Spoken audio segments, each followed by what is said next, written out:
Hello, everybody, and welcome back here to episode number 5. I think we are on of the Hot Zone, your favorite Apex Legends podcast. My name is Y4SO, my co-host here, as always, my good friend Zephyr, and we're back after a little bit of an extended Thanksgiving break. Our bellies are full, and I would say our Apex brains are even fuller with all of the stuff that we've had going on the last couple of weeks. Zephyr, it's good to see you again. Good to talk to you, my friend. How are we doing? I was sick for a little bit, and then we had the holidays, and now we're oh wow. Anyways, we're just slowly getting back into the motion of things here. Yes. As Apex has been interesting in recent weeks. At least for me. For me, it's been interesting. We've been roughing it. Yes, I'm well aware. It has been a very interesting couple of weeks, but a lot of pro leagues to talk about today. It's interesting. Zephyr and I were messaging back and forth when I woke up this morning, and he's like, "What do you want to talk about today?" I'm like, "Well, we'll talk about pro league, of course. We'll talk about the data mining stuff, which some of you folks may know well about, and we'll get into that." But we both realized it's actually been a pretty quiet couple of weeks outside of those two things. Pro League's been going on. It's been chugging along through now 6 match days for EMEA, 5 for North America. But other than this big data mining news that came out earlier this week, it's been pretty just kind of coasting along, which is odd. It's been, quiet from some folks that maybe we're typically hearing from on a fairly weekly basis. So, I would say I'm surprised with just how mellow it's been in the Apex scene for a little bit here. Really? Yeah, I personally, like, outside of Pro League and a few of those things, on top of also the data mining thing, like, there's been maybe a couple tournament announcements, and, like, Esports Arena Series E started back up, Oversight's back into it, and obviously those are cool topics, but it's nothing like the drama we had with the teams and the roster changes. I think the majority of what we've seen, especially regarding everything comp Apex, has kind of mellowed out for the time being, as teams have finally kind of, I mean, everyone who's where they are going to stay where they are until we kind of get towards playoff season. Once playoffs roll around and the 20 teams that are decided are making their way in, or finals, and then into playoffs, then we'll have more drama. Yeah, I agree. There'll be even more to talk about then. But it's going to be probably a very heavy focus on Pro League today. We've got EMEA and NA to talk about. Of course, we'll talk about some of the data mining stuff a little bit later, give our kind of take on that. Do want to remind folks, we do have a Q&A session at the end of the show. So if you have questions, you can save them until then. Or feel free to drop them in chat whenever. If it's relevant to the topic, we may address it right off the top. So just feel free. Any questions, any concerns, anything you guys want us to talk about. Maybe if there's something that we aren't covering that you think we should, feel free, drop it in the chat. We'd love to talk about it. But let's just jump right into the fun stuff. EMEA.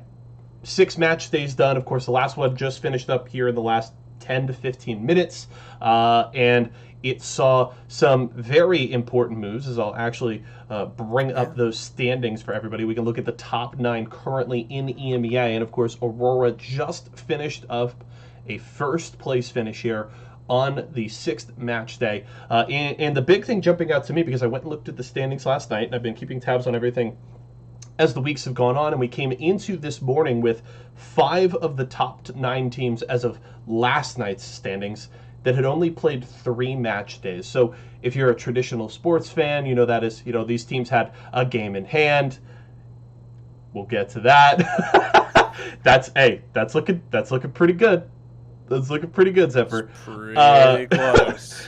But pretty darn close, y'all. We came into today with, what traditional sports fans will proverbially refer to as, teams having a game in hand, right? They haven't played as much as these other teams, so there's an opportunity to make moves in the standings. And the 5 teams that came into today in the top 9 that had not played 4 match days were Aurora, Alliance, Vexed, IG, and Fire Beavers, which meant that these teams had opportunities to make some big moves in the standings, and some of them did exactly that. Aurora, with the first place finish, jump all the way up to the top of EMEA Pro League through 6 match days. They jump ahead of Ascend and KCP that have been very good this season. Vexed with a solid performance today. Overall, maybe not as good as you would have hoped, but still picking up 14 points, and they had one really good game that they can hang their hat on, as well as Fire Beavers having a solid day as well, bumping up one spot. They were in 9th. They're now up into 8th, and it shapes up for what is going to be a hell of a finish here in EMEA for the split one regular season, because you look at these standings and you could certainly say, wow, there is quite a bit of difference between 1st and 9th place. That's a 30-point gap. But from 1st all the way through 5th or 6th, this is a very interesting and compelling race. And yes, hats off to Zephyr here. His early predictions there in terms of what he was looking at as those top 5 teams in EMEA, looking pretty fucking good. Yeah, they're close. They're close here. The only major switch up being that of Element 6 slowly kind of falling out of the ranks here. And we'll talk about that in a second. But I have to say, I mean, let's just preface this. For the majority of these teams, or my apologies, for all of these teams, there are literally only 2 match days left for you to find points. So you don't have all 3 of the last remaining days. You only get the 2. And at maximum, I mean, it's a huge number you can accumulate is 50 points. But we both know that level of consistency isn't always apparent for everyone across the board here. So obviously, the last kind of embers, anyone who is at the top has seemingly done it with a level of consistency across the board here. I mean, remarkably, I can't pick on anybody. Alliance is a little weird because they're still kind of feeling out this new roster with effect, and that's why you see their performance a little lackluster today. Maybe if you've been looking at my Power 5, I've been a bit too far forward with my assumptions regarding their success bringing on effect, but I still think they're a top 5 roster, and once they kind of mesh a little bit better here within the next few days, it's going to be unstoppable, especially alongside the rest of those top 5 there. Granted, I mean, I love to discuss the kind of final end positions that we are seeing right now, but in reality, I mean, we don't tend to discuss it. This is only to achieve extra point status going into finals. Sure. 20 of these 30 teams that you see in Pro League will be moving on. And yes, it's great that Aurora, who are currently in 1st, might be walking into finals with a 10-point, extra start in a match point format to net them potentially big dubs on the day of. But, I mean, it's not like last split. I feel like some people are still hung up on the concept that, like, Aurora finishes here, they're going to walk away with the prize and on their way to playoffs. No. We're still analyzing these teams in regards to a much bigger series, which is going to be that match point finish, which that brings its own kind of conversation. Because if you looked at me on the day of and said, do you think Vexed or Ascend is going to be walking away in match point, I would have to lean more towards Ascend, because statistically they're better at pulling off wins here, even though we're not done with the season yet. Yeah, and it's important when you look at that kind of holistic approach to just getting into playoffs and focusing on making it to the next stage and then, hopefully peaking at the right time.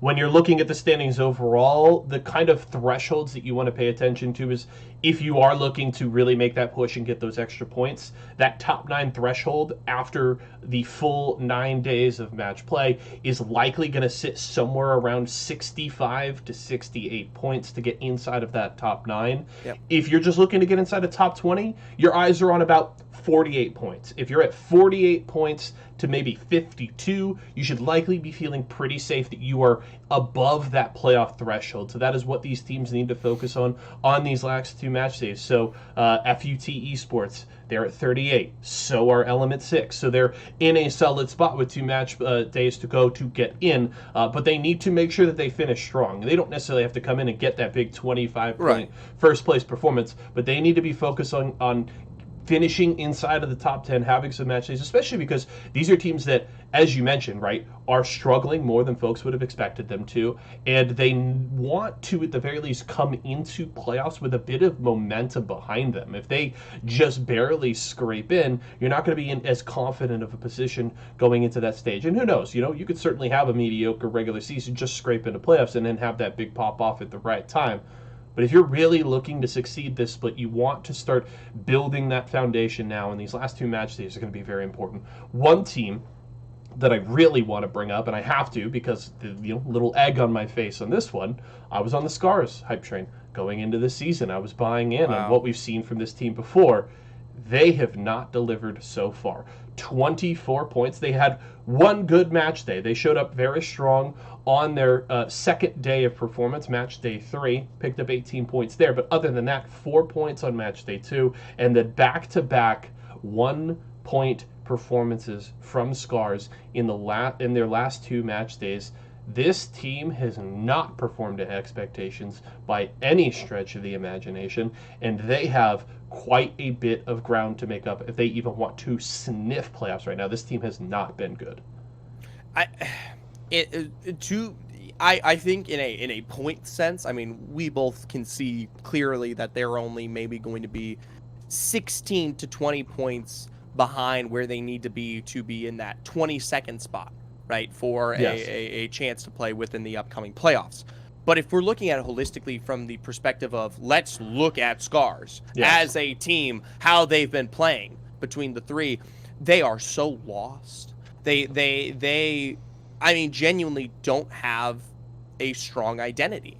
And I love Jerovic, I love Hiraka, I love Taishin, but they feel like they're at odds and ends regarding what they want to do, right? And I've met Hiraka and I watched his performance back when he was on AIM alongside Oirin and Yuchako, and it was a completely different approach to the game, and that's what made AIM dangerous.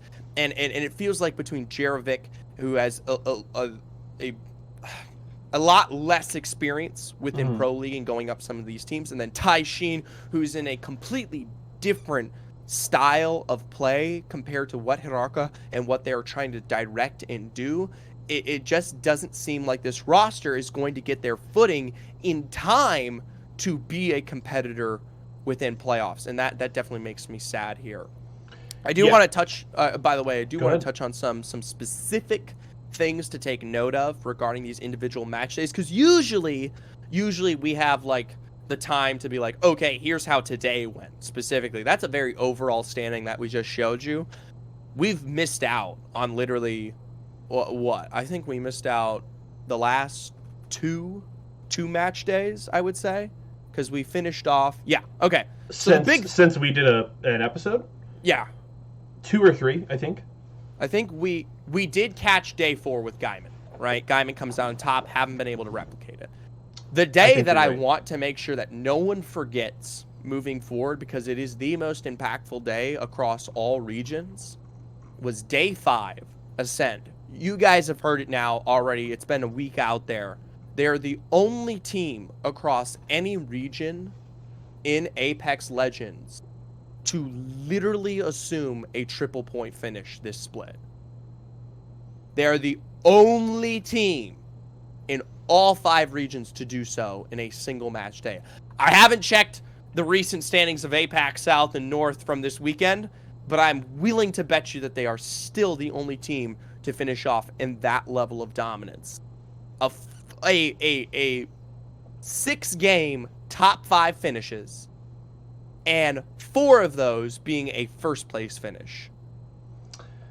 Yeah, I mean, I'm trying to remember. I think you were a little down on Ascend coming into the season, if I remember. And I think D and I were a little surprised by that. And I'm not going to sit here and claim like, oh yeah, no. I saw this coming. Yeah. What did you not see, Zephyr? So it's a very interesting spot. Ascend, yeah, dominant. I feel like this performance from Ascend is maybe a little bit of what we kind of expected from like a KCP to do this season, because I think everybody was very confident in KCP coming into the season, just seeing what they were doing, having the big org support behind them, of course, keeping the roster together, and what they were able to do with 2/3 of the roster at Champs, of course, with Rambo alongside them. I think a lot of people thought, okay, that's like KCP. KCP are the big contenders. They're the team to beat. They'll do something like that. I'm even surprised by what Ascend did, and I know that's a very talented roster. So I think it is very important to remember that, yes, while they are currently second place overall behind Aurora, courtesy of that Aurora first place finish today, that's just because Ascend has had 2 incredible days, 2 first place finishes, one of them being that triple-digit finish on day 5. They've also, followed that up with a couple of middling performances. So Ascend, inconsistent. When they're good, they've been incredible. Insane. When they haven't been on form, it's been a mixed bag. So really the question for Ascend is, what form will they be in these last 2 match days? It is unlikely that they fall outside of that top 9, so they should very likely get those bonus points. It's just whether how much they'll get. But really, I want to see Ascend. I don't need to see 2 first place finishes finishing out the regular season, but I'd like to see them finishing in that top 5 to top 6 on these last 2 days, because then that makes me confident that, okay, Ascend is coming into playoffs in their best form. Because if we get another top 5, middle 4 right there, down around 12th place, then I'm like, all right, Ascend, I have no idea which team is going to show up come postseason. I'd like to paint this picture for everyone who kind of moves forward with the EMEA to watch the last 3 match days. And I think it's great, especially for a top 5, because 2 teams to really compare moving forward is Ascend and Vexed. Ascend and Vexed struggle from the very similar impact of not having consistency, but in different ways. Mm-hmm. Ascend is not consistent among their entire match days. Yeah. They either have a phenomenal performance that is one of the highest perspectives in EMEA currently, or they just do decent, right? On the other end of the side, you have inconsistency from Vexed within specifically their game-to-games. Yes. Right? And it goes to show that Vexed right now, albeit they haven't had these insane high highs ever across the board for a full match day, they have individual games that are just unstoppable when they are at their peak. And they have one of them today. I was about to say, and one of them was today, right? They didn't even win a game today, but they had the most absurd kill finish in game 5 of match day 6 with 23 kills overall coming out of that game, right? And that is something that is reflected out of other teams. We look at Aurora in the previous match, a first place finish with 21 kills. Technically a better performance. No, it just is a better performance. But it just goes to show that, this is why Vexed, I always tend to kind of put them a bit lower, because they have the capabilities of being such a nasty team when they are on their best foot forward, but it does not reflect from game to game to game, and that's why I worry about them coming into finals, right? Because Ascend can get by having a poor performance on a match day, but the fact that they're able to find wins and actually put themselves at the top of the board and finish with a first place win goes to show what impacts they will carry when it counts, versus Vex 2. Truly, if we look at all of their days here, they'll pick up a smattering of wins, when capable. But I think that number is, still in oh my gosh. I'm reading it right here. Vexed only has 1 win across all of EMEA. Vexed literally has 1 first place finish as a team in a single game across the current 36 matches that have been played. 1. And they are 4th on the board. Well, and that just, for me, that says, okay, once Vexed can kind of finely tune those last few variables and find some of that consistency, that could be the most dangerous team in EMEA. I agree. That's why I pedal them so hard here. But, time is getting close. That is a big issue that you need to fix within the next 3 weeks as fast as possible, because teams really need to recognize that winning is what is going to count here. And I have no doubts that Vex are going to make it into the top 9 teams that are moving on to the official playoffs, come wherever it be, Tokyo, London, who cares, right? But I want to see a team who can represent the region with a level of consistency once they start matching up internationally. And right now, I look towards teams like Ascend in KCP in comparison. And I think rightfully so. I did want to quickly address, just in case Matt Stanky missed it, what is the guess for top 10 cutoff in EMEA? It should likely be around 70, 75. I think I think it should be right around there. And for top 20, it should be at around, I think, 48 to 52 should be where those cutoffs are. So just kind of keep an eye on that. Keep that in mind as you watch these last few match days, because if there is a team that you have that you're watching that is on the bubble for one of those two cutoffs, that's kind of the numbers to keep in mind on that front. Anything else you really want to dig into on EMEA overall before we jump to North America? I just want to talk about just one quick thing. Aurora, they're currently leading the pack, and I still will never understand how or why.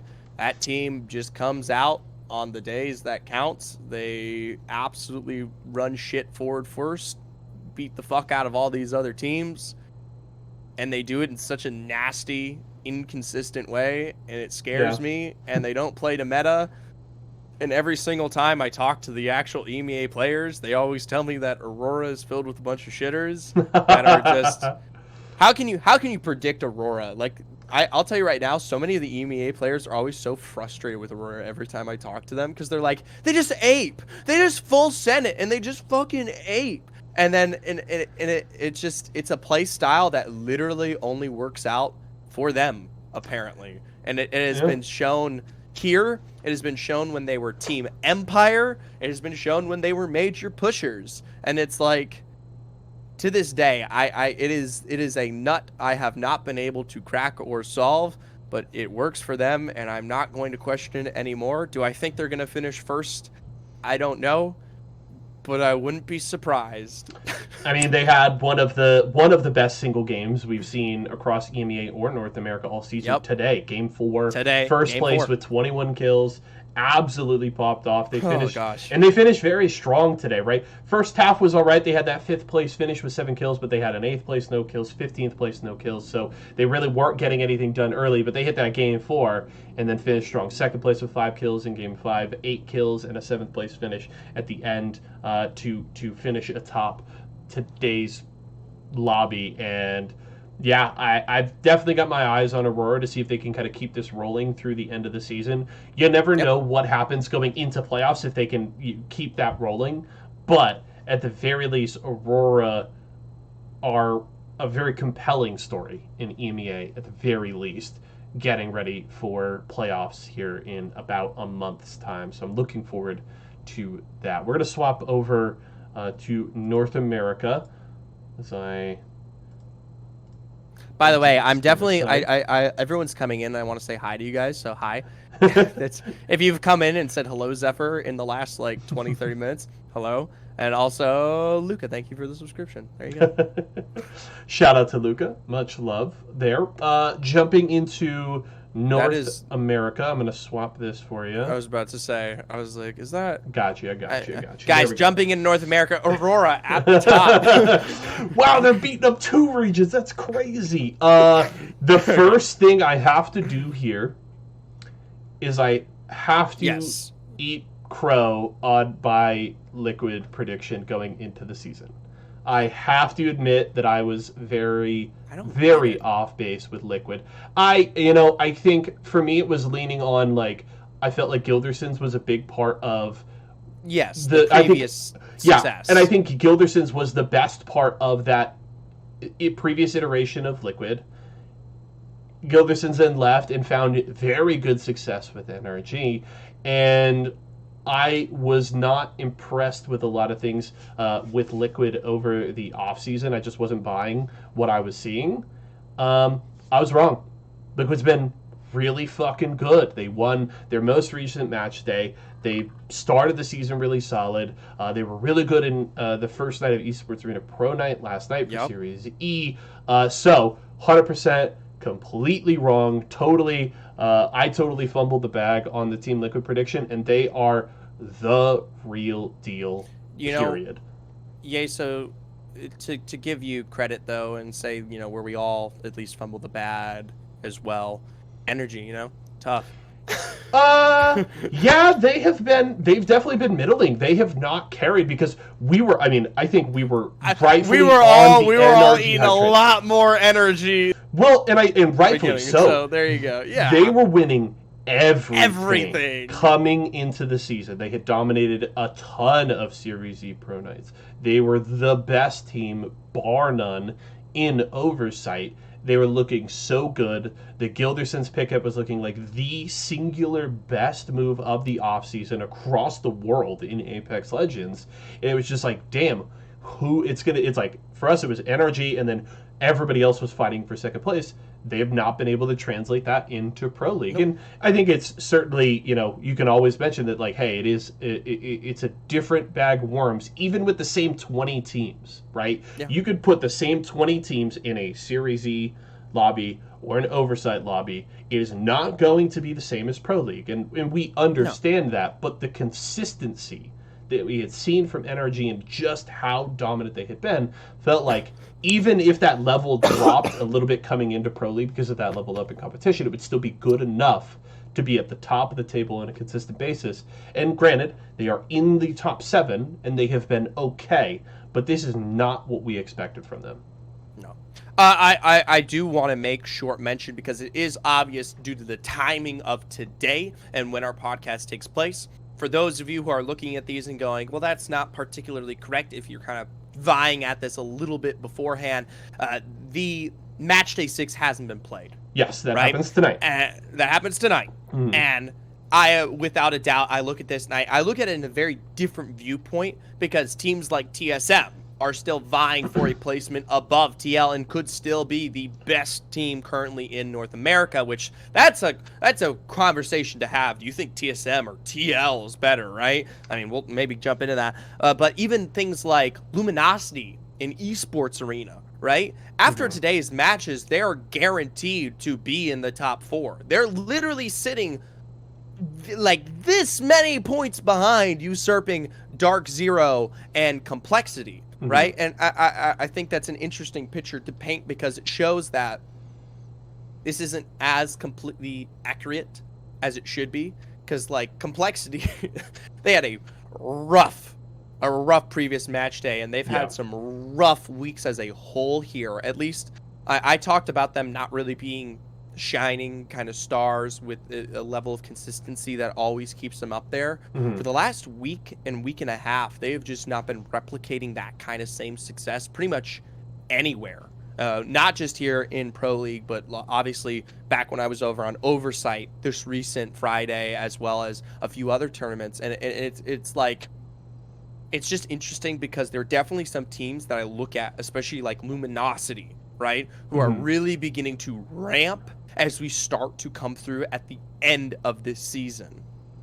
Yeah, Luminosity looking good. Esports Arena looking good as well. That Luda edition has paid off very well so far. And yeah, it is important to mention, as I touched on a little bit with the EMEA, you have TSM, Luminosity, Esports Arena, and Space Station of this top 9 coming into today with the extra match day to play, right? They will play tonight, so there is an opportunity for some big moves here on the standings. It's likely that NRG, bumps down a little bit. I do want to talk about a couple of teams. One is a team that I have been pleasantly surprised by. One I have been not so pleasantly surprised by. MPS. In the top 9, they've been solid. They're not blowing these lobbies away, but they are consistently putting points on the board, as you can see on your screen right now. They likely bump down a little bit with this match day coming up, so they're hovering right around that kind of top 9, top 10 barrier. But MPS, even losing Luda, have been kind of patching those holes and doing solidly. Optic is the other team. Now, granted, this is another team with that match day in hand. They have yet to play their 4th match of the season, but they're sitting outside of the top 10, 13th, with 36 points. This is a team that I think a lot of people rightfully expected to be inside of that top 5 to top 6 area, and we just haven't seen the Optic of year 2 to date here in year 3.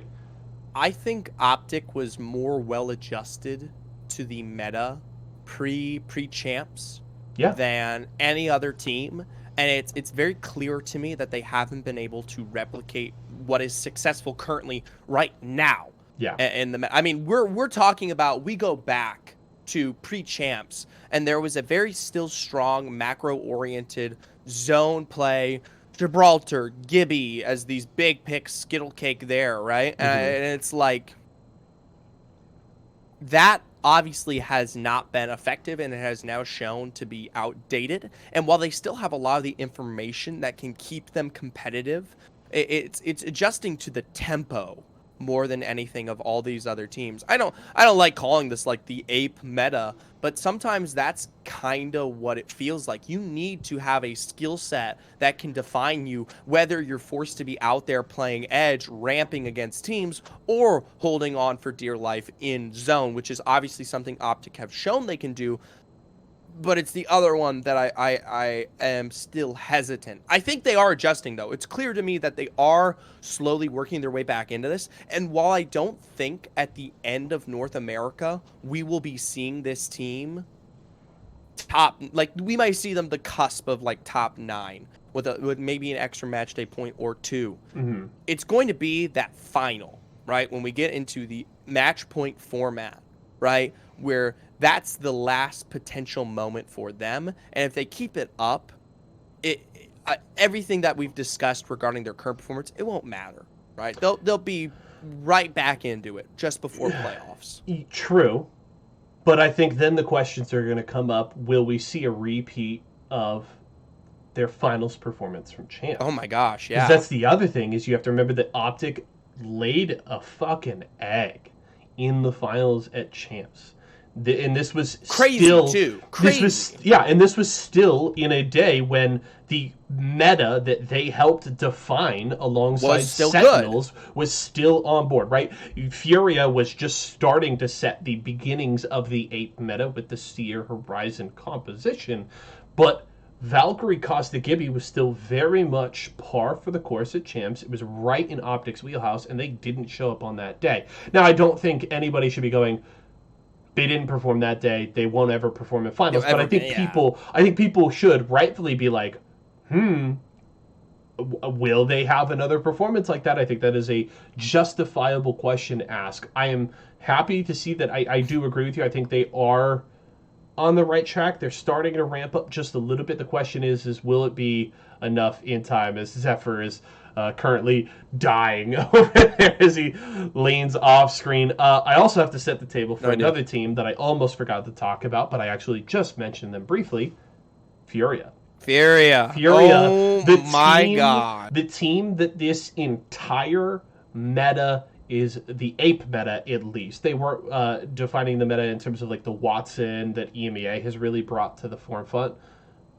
The ape meta that tone was set by Furia at Champs.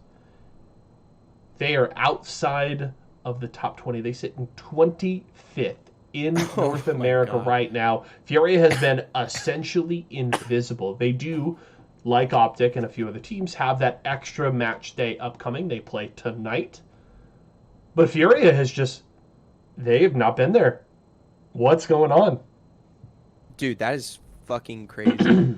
The fact that we go from the most dominant and successful team in the history of Apex coming out of a split to literally they might be playing up against challenger circuit teams down there with free agents and which, by the way, another team that also suffered a very similar thing. Like, we're not even talking about it, but dude, E8's down there too. Elevate, right?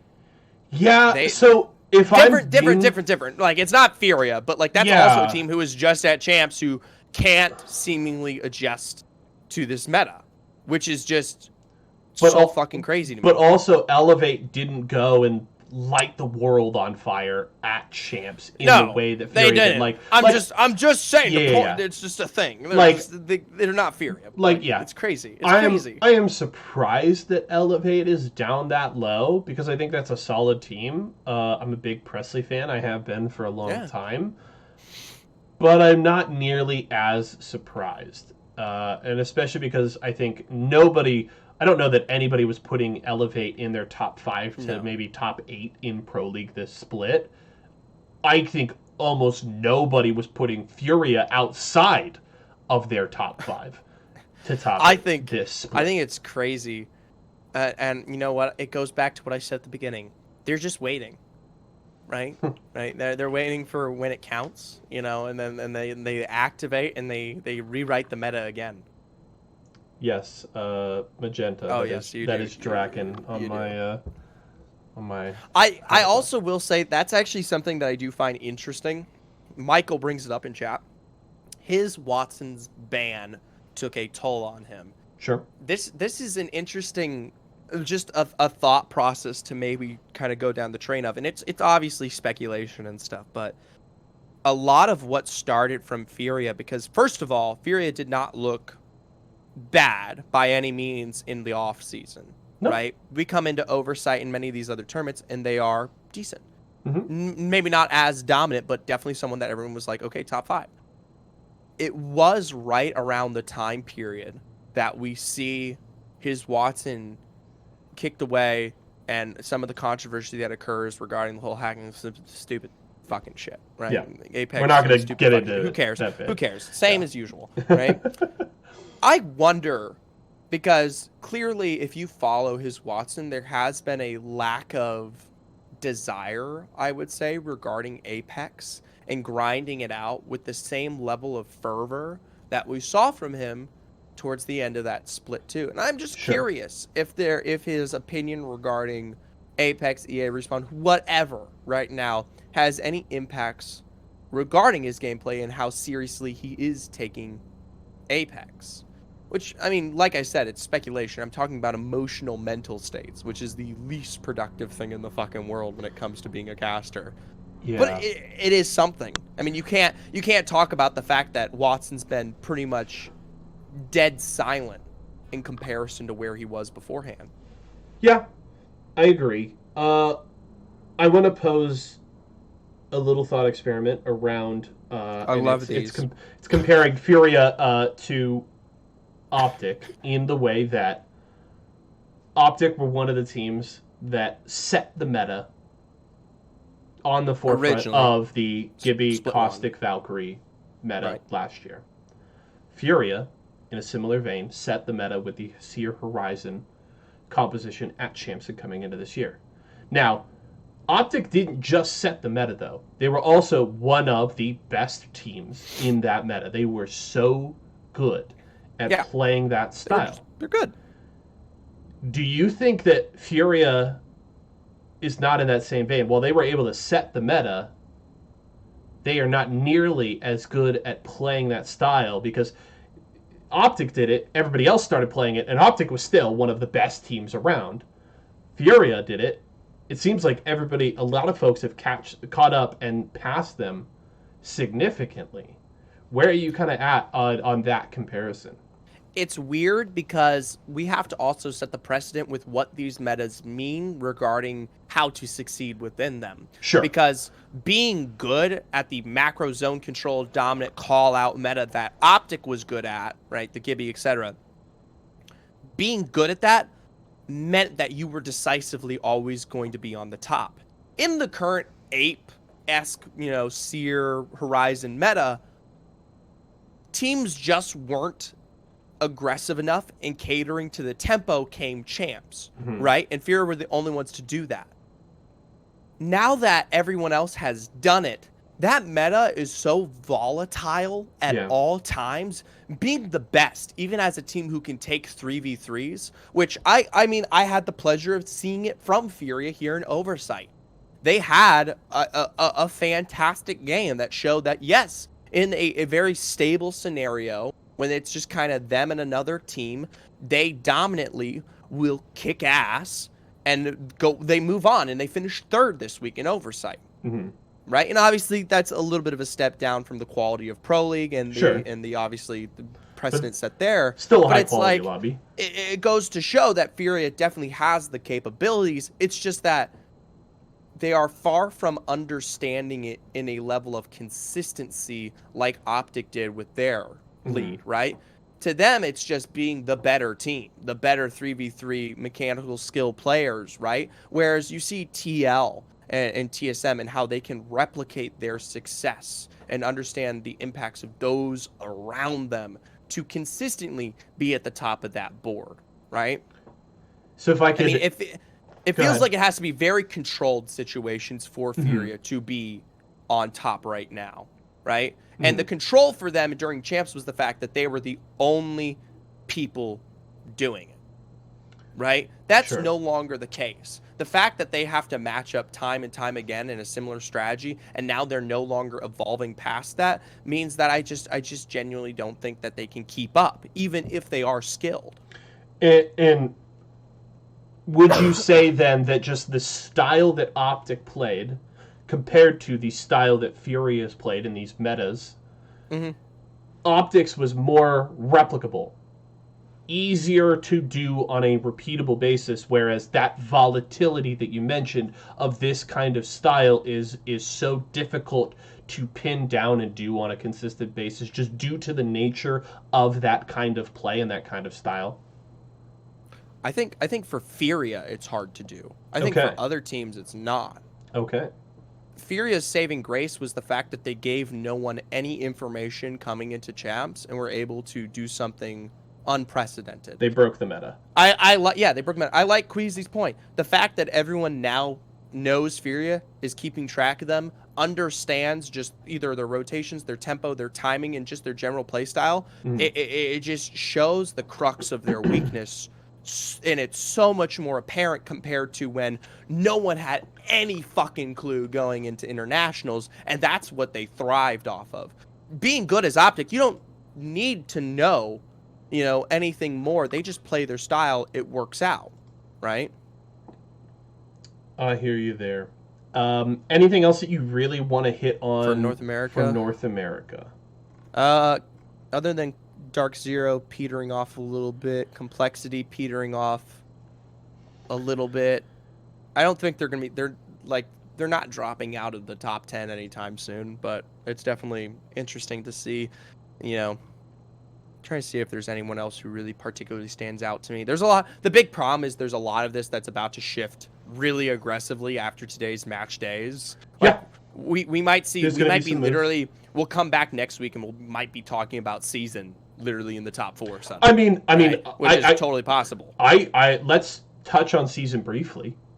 Yeah. We did talk about them early on the season, and somebody asked us kind of where we were at on Season, and I think that if I remember correctly, the point I made was that first match day performance from them was outside of I would say significantly outside of expectations, right? I wasn't betting on them. I don't think Season is the best team in Pro League, but this is a roster that stayed together through the off season, a very experienced and talented team that while I wasn't, maybe predicting them top 3, I thought they would be very competitive in Pro League this season, and I had higher expectations from them.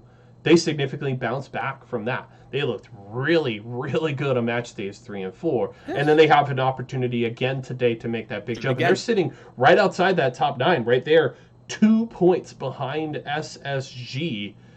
And SSG played today. The guard, who is in between those two squads, also plays today. So my eyes are actually very much on those 3 teams today. Yes. Right? Esports Arena and LG can make some moves. TSM is likely going to usurp TL in first place by the end of today. I would be surprised if they didn't pick up 15 points, but it's certainly possible. But I think what is going to be the most interesting today is Space Station, the guard, and Season, because they can all make huge moves today.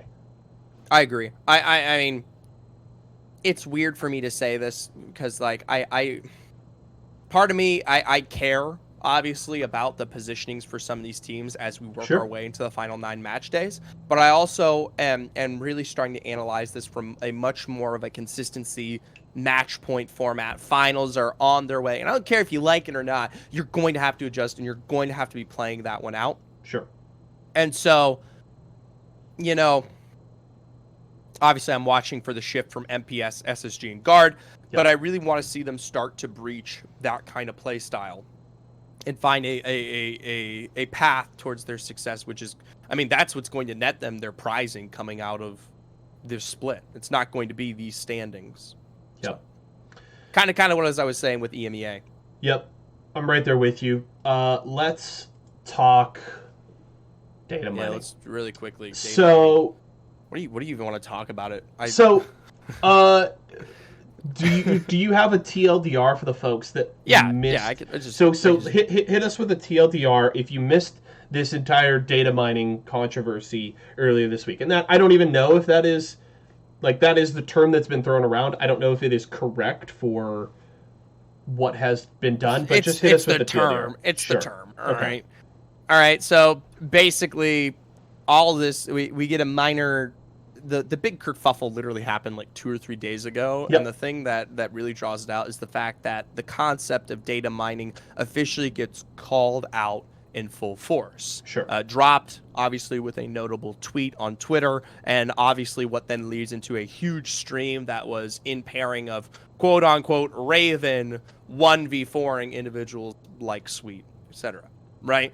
And it's this, very simply to put it, teams, or more specifically analysts behind the teams, or those who are trying to obviously find their success in the Pro League, have been able to go through the client-side information that you yourself and me have from Apex Legends, pull it out with a few very specific tools, and they can find information like zone exclusion zones, right? Places where the zone officially can never spawn, right?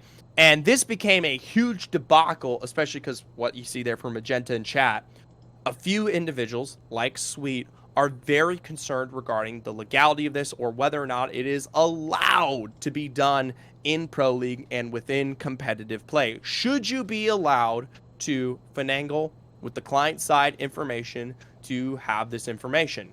Now, personally, I have my opinions, and many others do as well, but the big thing to really take note of before we even say anything about this is the fact that Respawn and EA, while they are deliberating over this information, have not officially come out with a statement regarding to what extent this is either allowed or not allowed. And so right now, it's a lot of accusations, confusion, and just general, as we've said, opinions. I'm going to bring up really quickly, it's going to take me a second, but I'm actually going to pull. I'm going to pick up. I'm just going to pull up one of them. Okay. So that the folks at home can see what we're talking about very clearly. So let's go images, add zones. Zephyr, you're muted.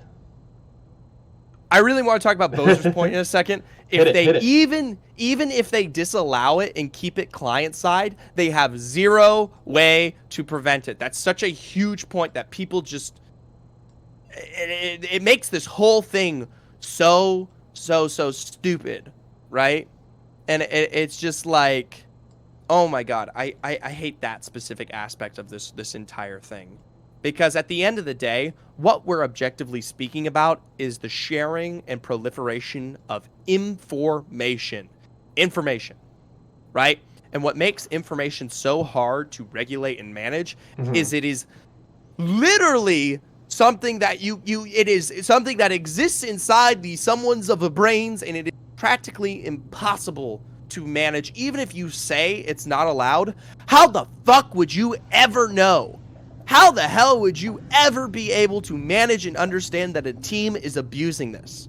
Which is so dumb. So, anyways, for the folks at home, you can see right now, this is Storm Point, and this is an example. I believe this is one of the polls of here or where zones cannot end on Storm Point. And this is actually valuable information. One counterpoint I'll make here to yours. The difficulty of enforcing it, I don't think... I still think that just because something is difficult to enforce doesn't mean it shouldn't be against the rules. I do agree that it is incredibly difficult to enforce something like this, and I'm actually on the side that I don't really see much wrong with this, but just a little devil's advocate on that one. But in my opinion, I think, especially because a lot of this is information that is, one, is just a general player, like a player that plays casually on Stormpoint you could just look at a spot on the map and recognize, like, yeah, this is probably not an area that they would allow the zone to end. Then add on top of that players that play very, very, very, very consistently. Pro players that are grinding ranked every day. They're scrimming multiple times a week. They're playing in Pro League and things like that. Have then an even better idea based on, one, that expectation of, yeah, this is a place they probably wouldn't let the zone end, compounded on, I've played thousands of games and the zone never ends here. It never ends there. It never ends there. Also have that information. This is already something that players can fairly well extrapolate just from their own experience and knowledge of these maps. So I think that having that data and being able to easily pull it, especially because as far as I can tell, this is not like nobody's hacking the game. This is not something that is behind closed doors. Like, this is very easily accessible information, as you mentioned, for anybody that plays the game. And I think this is something that everybody should have access to. That would be the problem for me, is should be something that everybody should be able to see. And this is ultimately part of that analyst's job. You think of it in different esports. This is the kind of things that analysts are trying to pull, as much data as they can, as much information to give their teams the best possible ability to win. And I don't look at this as cheating, and I am of the opinion I think this is totally fine. I think the problem where this really stems from and why everyone is so up in arms is that genuinely, I mean, in a very simple way, not everyone has the capabilities of doing this, or at least with the consistency that some people can do. Some people have just literally been doing this. They got the VPK, they extend the packet, pull it out from client side, have this information, and suddenly can view this well and before teams have the thousands of matches to play it out and understand what changes, because it has been shown that, yes, this information literally changes from patch to patch and even softly in between patches, which is a huge deal for some teams, especially some that may know it and may know, right? Now, here's the problem. First of all, the cat's out of the bag. And now that the cat's out of the bag, and this is apparently a big fucking deal, this information will never go away unless Respawn put it outside of client-side access. There is already a Twitter account that is now officially updating this specific information every time it changes, every time the patch makes a new impact regarding zone exclusion for just simple impressions. So officially, unless Respawn goes out of their way to say that this is not allowed, this information will always perpetually now be available and out there, especially now that teams know of it. So whether you like it or not, until we hear anything, this is never going away. Yes, there's a very active discussion in chat talking about this issue. I know. Protectful, they can create a map of all the pulls, not a map of all the pulls plus the zone exclusion. Knowing zone ends is easy. Having data telling you X, Y, and Z zone don't pull there anymore is unobtainable information besides data mining. I think that the biggest thing here is, at the end of the day, first of all, the rules, at least in a lot of games, have been super tangible and not really specific regarding this, at least in many ways, right? I mean, they say don't break the TOS, don't fuck with the source. It's all this. But at the end of the day, when you're giving client-side information available and you just have to have certain extractors, etc., that's not really a huge stopgate. So yes, I like Magenta's point here. It is extremely sloppy of Respawn having this info on the client side. That is a guarantee at the end of the day, whether you agree with it or not, to have crucial information like this is a huge problem, and it's something that obviously it stems from the source here, right? Because there is little to do now to prevent this, right? And I tell you, you told me earlier the fact that even though if it's hard to enforce, it shouldn't matter. It still, could still be illegal. I still think it's just so difficult. Yeah, it's so I don't difficult disagree with that point. I think it is incredibly difficult. Because say there's, I mean, this is what we really should talk about. There's different routes this now can go.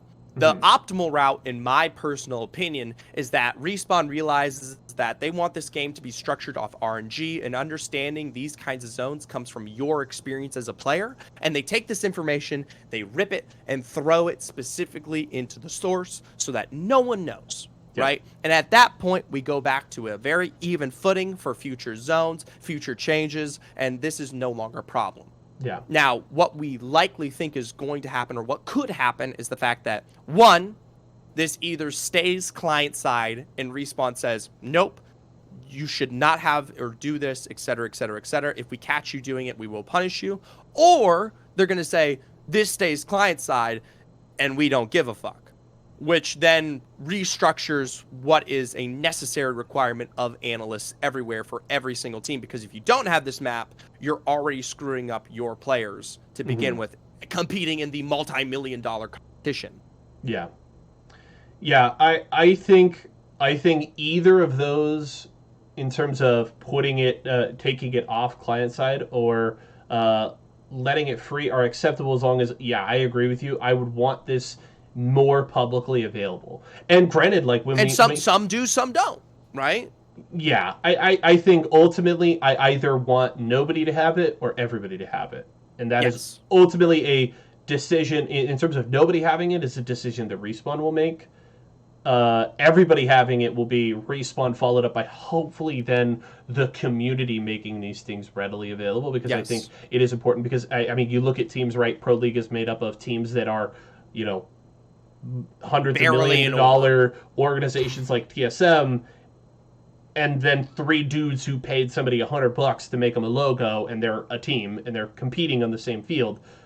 Those resources available to those teams are very different, and I would hope that we could even the playing field, at least on this front, and have this kind of information available to everybody. So yeah, I think that is a very important point.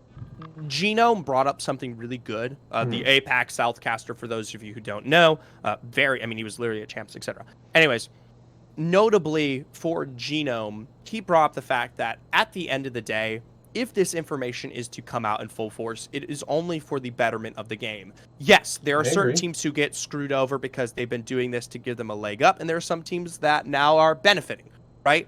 But at the end, it creating an even playing field promotes that teams have to understand the game in much different ways to achieve their success, and they are forced to rely on more dynamic analytics.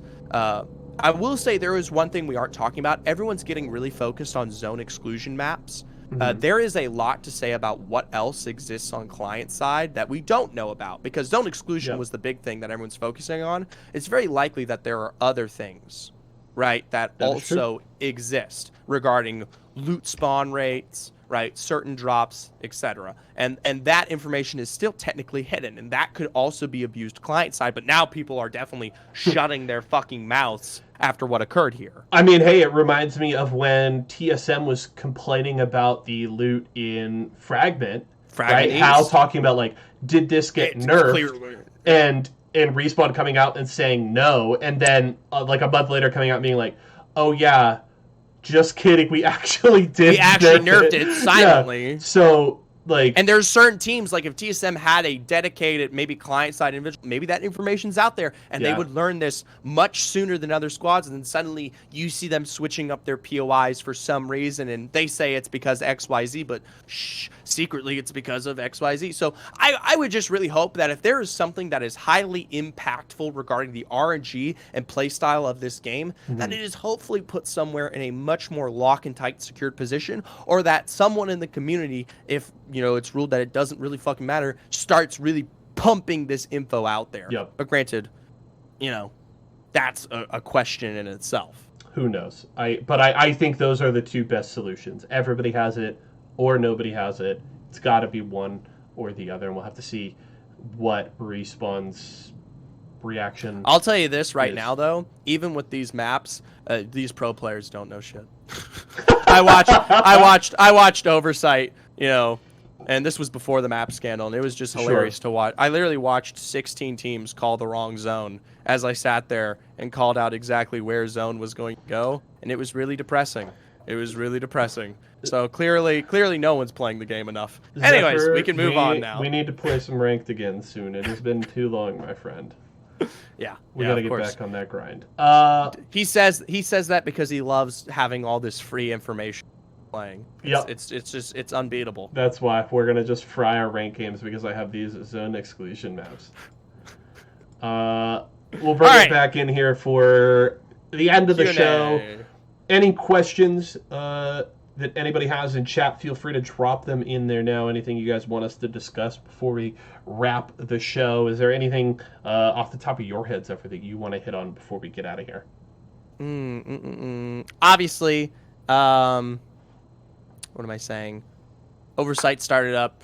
Yep. Series G started up. For those of you who are obviously interested in the Apex scene, think about your questions right now, of course.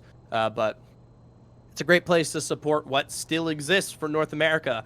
There's been a slight reduction from Series E, only on those pro nights now. But, you know, Oversight going strong as well. And for individuals like myself and Y4SO, great shit. Great shit to see. Yeah, come watch. Definitely feels good. Who has the best underdog chance in EMEA? Where are you at on that one? And I guess how are you defining underdog in this instance? I would define underdog as someone who is currently not performing as we currently speak, but who may have the chance to usurp maybe some of the higher positions on the leaderboard. That is what I will define as underdog right now at Matt Stanky. And I'm going to start looking here. Is Element 6 one for you? I think Element 6 is... Have they played their way into underdog status? Because it's weird because they started out as dominant and now are down there. It's like, I don't want to call them underdog because they've clearly defined that they can be at the tippity top. So maybe not them. Don't worry, Luca. The podcast will be up on Anchor.fm, Spotify, and Apple Podcasts, as well as YouTube within the next couple hours. So I will say, after week 1, this team has been having it really, really rough, and they've slowly been fighting their way back into relevancy. Fire Beavers. Okay? They're a team that we had high expectations start out horrifically among the pack here in EMEA, and even though they're in 8th, I would still consider them an underdog right now. It's the very slow but steady ramp up. Objectively speaking, comparing them to like Aurora, Ascend, KCP, Vex, they are nowhere close to the levels of consistency, and they're fun enough and they're skilled enough that I would consider them to take it toe to toe in the best of situations, but they're not like dominant that I would not consider them an underdog right now. So Fire Beavers. That's who I think. I'm gonna take Horizon Union. They've been one of the most volatile teams in EMEA, but they're well. I think. I mean, they're an underdog. I'm not sitting here saying they're gonna make top 5. Right? I'm saying I think the opportunity is there, and they're in 10th place, right? They have they had a 1-point day to start the season. They're still in 10th place, so the opportunity is there. The question is, can they find some sort of consistency? Can they find those top 8 finishes to really give them some momentum here at the end of the split? We're not sure, but I think there is a big opportunity because they are one of those 3 teams tied at 42 points, just outside of that top 9. So definitely looking at Horizon Union. Really quickly to touch on it, Panders on Sentinels last night. You'd obviously know maybe a little bit more about this. Just a sub. Maybe? Yes? No? Probably. I mean, who knows with what's going on with Furia? We already talked about how they have not been performing anywhere close to expectations. It wouldn't be entirely surprising for a change to be made there. And of course, Sentinels, I would say, kind of performing to expectations because I think a lot of folks were very, very down on Sentinels. A big part of that was they weren't playing well. They get completely bullied out of their drop by TSM during the off season. They're trying to make some changes. Of course, they've brought Tech in as a coach. Great decision, by the way. I love that guy. Yeah. It wouldn't surprise me if Furia is looking to make some changes and Sentinels as well to try and spark them. I'm not going to draw too many conclusions from it. I'll say it's possible, but there is not enough information for me to be like, oh yeah, where there's smoke, there's fire here. It's always difficult because the real answer to your question is no fucking clue. Yeah. We don't know. Yeah. I'm not the player, and I can only speculate. Yeah. So I will say sometimes we do know. Like if you ask, if something happens on Esports Arena, who's gonna find out first? Who would have guessed, right? Something about EMEA teams. Guess what? They tend to yap a couple times. So we'll see how it goes for them. Obviously, some other questions here. Let's see. Do you think Aurora could be that successful in North America? Do you butt into NA being the best team fighting region? So 2 questions. Do I think Aurora could be that successful in NA? So part of me wants to say no. I'm still confused why they're successful in EMEA. But the other part of me looks at some of the teams that they're being competitive against in EMEA: Ascend, KCP, Vexed, Alliance, the rest of that top 5, top 8. And they're doing pretty good in that group. I'm still going to say no, because I still maintain that I think North America is the most talented region overall in Apex Legends competitive, and it's just that is a very difficult place to perform on a consistent basis. Look at a team like NRG. But I think they'd have a shot. I think they could be not this good. I don't know. But I think they could be fairly good in North America. I think Aurora has a very lucky thing going for them, that the region is weaker and that they do capitalize on moments of teams kind of running around like headless chickens, and the fact that they're a very dominant 3v3 team who can shit stomp anyone who fucks up makes it super easy for them to pick up those really high point games when they need it most. And I think in North America, there's going to be a lot more situations where they have to kind of hold it back, right? Yeah. And kind of retain a level of aggression that we usually see out of them. And I don't think they'd be wiped off the face of the earth down in like 25th or something, but they definitely would have some difficulties. Thoughts on Red Sea joining the Challenger Circuit 1 winner? Did you see Fallout's tweet about that today? No. What did he say? Let me pull it up. Go ahead. I did not know I didn't even know he talks about Challenger Circuit anymore. I'm kidding. Yeah, he had and Fallout's a great. I've not met or spoken to Fallout, but seems great. But he had a very interesting reply, if I can find it here, because he directly called out one of the players on that team, and I was like blown away. Oh yeah, so the rumor came out about the change being made. Right. Fallout replies and ats both of the players on that team that stayed, and of course they replaced the third with Reds. He says, "Y'all really win a tourney and forget about the importance of chemistry and loyalty? Shake my head." And I was just like, damn. And then Detox, one of the players on the team that he added, said, "I get that you're the opinion man of Apex Twitter, but don't at me in fuckery. You should know from what happened to me in GOW, nothing is personal, and this is a business at the end of the day." And I think he's referring to Gears of War. Gears of War, because they come from Gears of War. Yeah. So I was just like, I read Fallout's tweet, and Fallout doesn't miss a lot. Fallout's pretty. I think he's typically got his finger on the pulse. He knows what the fuck is going on. But I saw that. I was like, pretty on mark. I was like, that for me, that felt kind of like a miss. And really? I'm typically someone that I think like that chemistry and something is important, but just like to be just like out of the blue, it feels like with no context, just being like throwing out the chemistry and loyalty card at them like that. I was just like, that feels a little weird. I don't know. You throw them fucking punches, John. All right. I mean, I fully support him going for it. Like, go for it.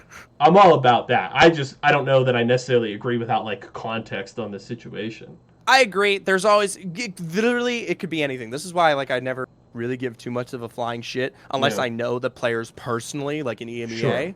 right? I don't know these guys. Maybe that third was a complete dickhead. Maybe he wasn't. Well, maybe he was great. Suddenly, Retzi, I'm going to literally kill you. Get him out of here. Get him out of here. Get him out of here. See you? Banned Yeah, forever. yeah. You're fuck dead. You. You're dead. Do you see how quick that was? For podcast listeners, for non-live listeners, some bot just jumped into the chat. They just got bodied. Anyways, Zephyr clapped him. Yeah, you never know. He got clapped back harder than John. Fucking, you never know. You never know what the third was like. You never know if it's good. I always will find it a little odd when a team immediately makes changes after they've found qualification.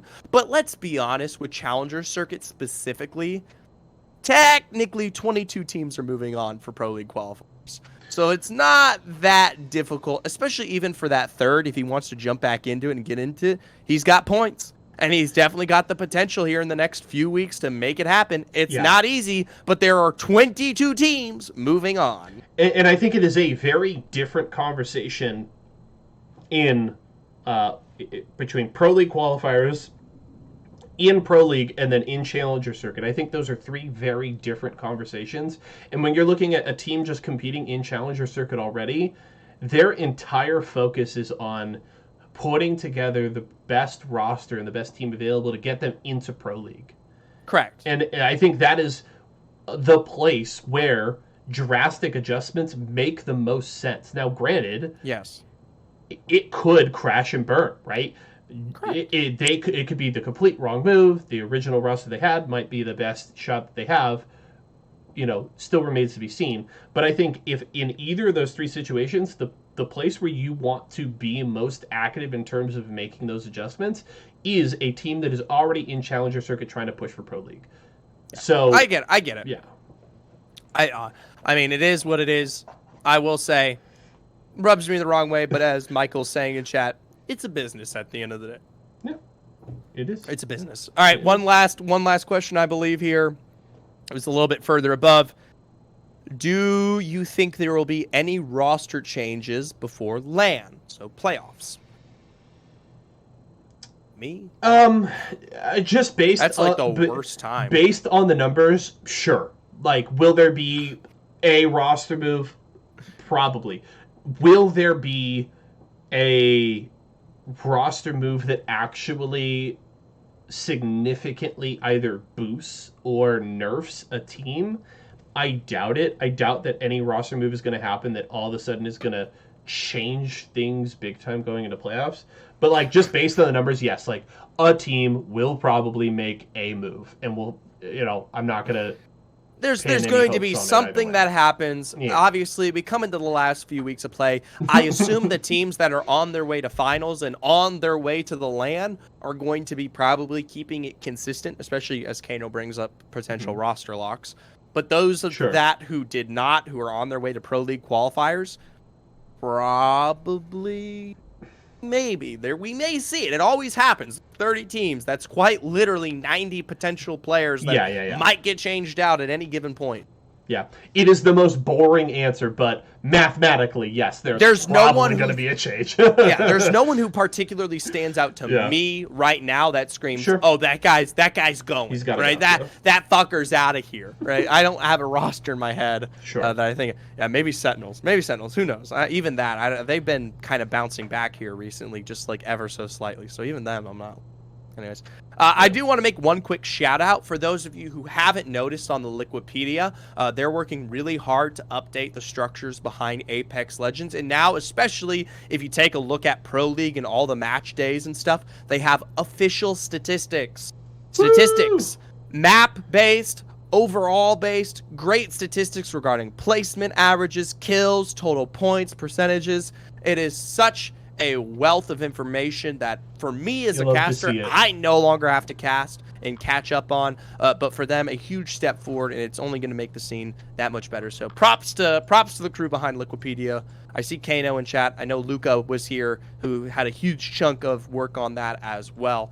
And we obviously, as a community, Can't thank you more than enough. And obviously, yeah, Jared, the roster change section, Liquipedia does a great job, and seriously is like the lifeblood of this scene sometimes. And a smaller shout out to the 2 new mods on competitive Apex, Poop and Tobrick. I mean, they've done. Yeah, I know, right? They've done a really great job keeping up with the tournaments recently and keeping that information flowing as well. So even while they are not here right now, shout out to them for revitalizing the scene and keeping that up. But yeah, love to see it. All right, I think that's it. Another good episode. Good to be back, Zephyr, after a little bit of a break. How was your Thanksgiving? Was it good? Thanksgiving's my favorite holiday. For those of y'all, if you didn't know that about me, it's my favorite holiday. Did you do turkey or ham or both? Turkey. Turkey. Don't you dare disrespect me on my fucking holiday. Turkey. Yes, turkey. I'm not a big ham guy. Fucking ham's for Christmas. Lasagna is for Christmas in our household. So big Italian heritage on my dad's side of the family. Yeah, Maron, come on. And my mom makes the most incredible homemade sauce. And so she'll make spaghetti like this weekend and make sauce. And then she'll freeze and save the sauce and then makes lasagna with it for Christmas. Oh, gross. Leftovers are gross. Anyways, no. That little bit of age you get. Fucking disgusting. Oh, anyways, I have a question. On. When are you gonna have guests? When are you gonna have guests? We'll start incorporating guests a little bit more. Do you want to? We don't know who, but I think we're gonna try. You want to try for next week? Oh yeah, we're doing it for next week. Maybe someone from Pro League. Oh, 100%.